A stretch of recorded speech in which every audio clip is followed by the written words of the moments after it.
Hello guys, আমাদের চ্যানেলে সকলকে স্বাগত। আজকে আমরা দেখব রেশিও অ্যান্ড প্রপোর্শন। দেখো, রেশিও কথার অর্থ কি সেটা প্রথমে জানি। রেশিও কথার অর্থ কি? রেশিও কথার অর্থ কি বলো? ফ্র্যাকশন। ফ্র্যাকশন মানে যেটাকে বলা হয় ভগ্নাংশ, মানে যেটা এই আকারে থাকে, এ বাই বি। দেন কি আছে? Ratio always occur between. Ratio কখন এবং কাদের মধ্যে থাকবে? সেম ইউনিটের মধ্যে। ধরো গ্রাম আছে, তাহলে গ্রামের সাথে গ্রামই হবে। ধরো যদি মিটার থাকে, তো মিটারের সাথে মিটারই হবে। তো রেশিও সবসময় সেম ইউনিটের ওপরেই হয়। কখনো আমরা গ্রামের সাথে মিটার করে দিতে পারবো না। গ্রামের সাথে অপোজিট যে ডিনোমিনেটর বা নিউমিনেটর যেটাই থাকবে সেটাও সেম ইউনিটই হতে হবে। তো রেশিও অনেক ধরনেরই হয়। তো আজকে বিশেষত 3 ধরনের উপরে আমরা আলোচনা করব। 2x:3y। ধরো এটা 1 নম্বর টাইপ। তো এটা কিভাবে সলভ করে? x:y কত হবে? আমরা কি বললাম? রেশিও মানে ফ্র্যাকশন। তো ফ্র্যাকশন আকারে যদি এটাকে লিখি, এটা হচ্ছে ইকুয়াল টু কত হবে? Equal to 1। তো আমরা কি জানি যে 2x সমান সমান কত হবে? 3y। তাহলে এক্স বাই ওয়াই কত হবে? দেখো, ক্রস মাল্টিপ্লিকেশনে থাকে সবসময় এরা। তো 2 এর সাথে যদি এক্স কে যেতে হয়, 2 কে যেতে হবে নিচে, তাহলে তো 2x হচ্ছে। আর ওয়াই যদি থাকে 3-এর সাথে, তাহলে ওয়াই কে ক্রস মাল্টিপ্লিকেশনের আকারে এইভাবে সাজাতে হবে। তাহলে x:y কি হলো? 3:2। এটাকে না আমরা একেবারে শর্টকাটে করতে পারি। কিভাবে? 2 এর সাথে যে আছে, আর 2 এর সাথে কি আছে? এক্স। আর 3-এর সাথে আছে ওয়াই। তো আমরা এভাবে লিখতে পারি 2x:3y। যখনই এরকম দেখবে না, এটা নিজেদের মধ্যে ভ্যালু পরিবর্তন করে নেয়। মানে কি?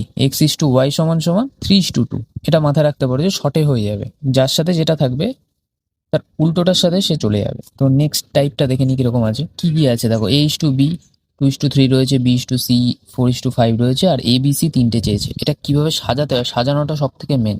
কিভাবে সাজাতে হয় দেখে নাও, তাহলে সলভ করা বুঝে যাবে। a:b যদি থাকে 2:3 লিখলাম, 2:3 আছে, b:c আছে 4:5। 4:5 এই ফাঁকা জায়গাগুলোতে কি করব? ফাঁকা জায়গাগুলোতে যেটা আছে না তার পাশেরটাই সেটাই হয়ে যাবে। মানে এই ফাঁকা জায়গাটা 3 আছে, মানে এও 3 হবে। পাশেরটা, ঠিক পাশেরটা যেটা থাকবে সেই ভ্যালুটাই চলে যাবে। এখানে 4 আছে, এও 4 হবে। এবার দেখো কত হচ্ছে। 4 দুগুণি 8, 12 আর 15। ঠিক আছে, তার মানে h2b কত? h2b/c কত? এটাই। নেক্সট টাইপটা, যখন রেশিও তোমাকে ফ্র্যাকশনে দেবে, তো কখনোই রেশিও ফ্র্যাকশনে রাখবো না আমরা। ঠিক আছে, আমরা h2b/c নর্মাল ভ্যালুতে নিয়ে আসবো। কিভাবে করব? এটা যেটা ট্রেডিশনাল মেথড আছে, ওটা কিরকম, যে নিচের সবাইকে এলসিএম করতে হয়, মানে লসাগু করতে হয়। লসাগু করলে কত হয়? 2, 3, 4, এদের লসাগু কত হবে? 12 হবে। তো এবার কি হয়, এই 12 না প্রত্যেকের সাথে গুণ যায়। গেল। তো কত থাকছে? 6, 4, 3। কত হবে? 6, 8 আর 9। তো এটা আমাদের অ্যান্সার। কিন্তু এটাকে না আরেকটা শর্টে করা যায়। কিভাবে করব? এত এলসিএম টেলসিএম কিছু করতে হবে না। কি করব দেখি, আগে যেটা লেখা ছিল আগে লিখি। কিভাবে আরো শর্টকাটে করা যায় দেখো, যেটা ছিল সেটা লিখলাম, যে 1/2, 2/3 আর 3/4। এবার কি করব আমরা?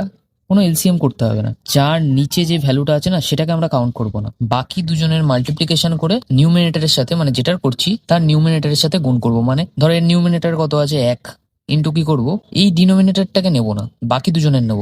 কি আছে? 3 আর 4, 3 4 কত হয়? 12। ঠিক আছে, তারপরে নিউমিনেটর কত আছে? 2, এটাকে নেব না। কত হচ্ছে? 8, 8 হচ্ছে। আর তারপরটা কত? 3 আছে, আর এটা নেব না, তো কত হচ্ছে? 6। তো এবার দেখি কত হলো। হ্যাঁ, 12, 16 আর 18। তো এটা আরো কাটাকুটি যাবে।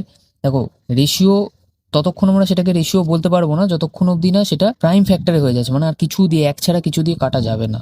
ততক্ষণ অবধি ওটাকে রেশিও বলা যাবে না। এটা এখন রেশিওতে নেই, রেশিও আকারে আছে ঠিকই, বাট প্রপার রেশিও নয় এটা। আরো কাটা যাবে। কত দিয়ে যাবে দেখি? 2 দিয়ে মারছি। 6, 8, 9। তো আমাদের আগের উত্তরও 6, 3, 6, 8, 9 এসেছিল।